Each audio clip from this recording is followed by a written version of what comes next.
Inspire with Nendrix, the foundation. Hey, welcome back, Embracing Arms community. This is Dr. Danielle Hairston with Your Best Life, and I'm coming back to you with the quick 5-minute quickie. I just wanted to share some thoughts around communication. Coming up this week, we're going to be doing a book read with some of my colleagues, centered around some of the concepts that come out of this book called Radical Candor by Kim Scott.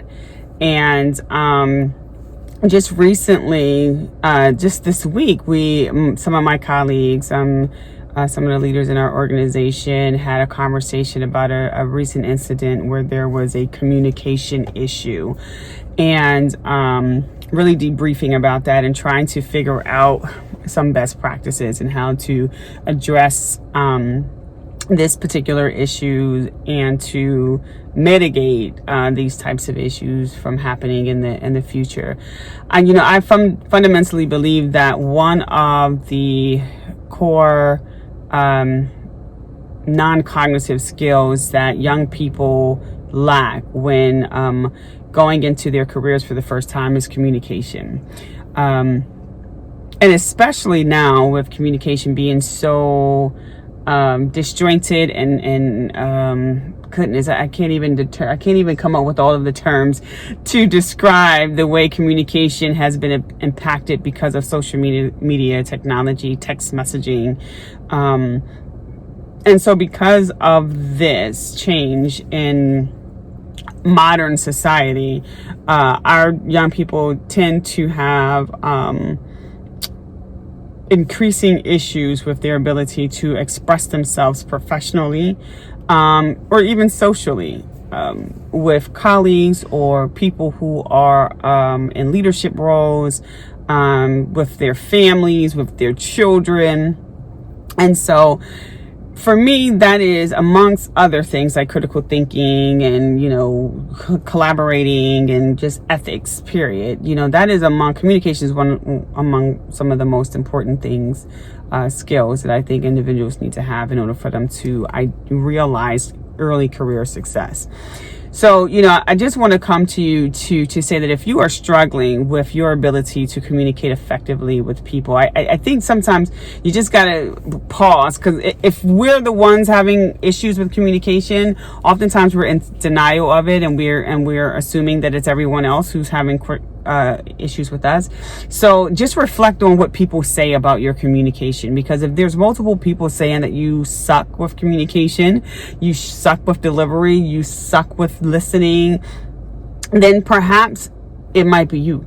And so just do some self-reflection on why you are struggling with being able to communicate your thoughts properly, why you have problems communicating how you feel about issues without being disrespectful, without being hurtful, without being toxic.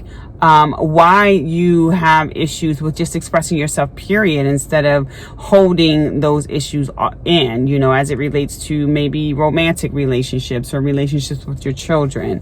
There is ways in which we can handle ourselves in spaces where we're just unhappy, still being able to express ourselves and accomplish goals. Now, it's not to say that every time you communicate effectively that it may still not be received, because sometimes the receiver is just very hard to communicate with. But I think to start with is taking ownership, take ownership of our own ability or inability to spread the message that you want someone to receive about how you're feeling about an issue. It is never appropriate, in my opinion, to be disrespectful. It's inappropriate. And at the same time, I fundamentally believe that people don't owe me kindness. I demand respect in any space that I'm in, and I have the expectation that others will want respect, but at the same time, people don't owe me kindness. They don't owe me consideration. They don't owe me, nothing. But I do demand respect. And so when you're thinking about the way you're communicating with your colleagues, when you're thinking about how you're communicating with your leadership and your children, I think you should approach it with the fundamental kind of basis that you will be respectful. You may not like the person. They may not like you.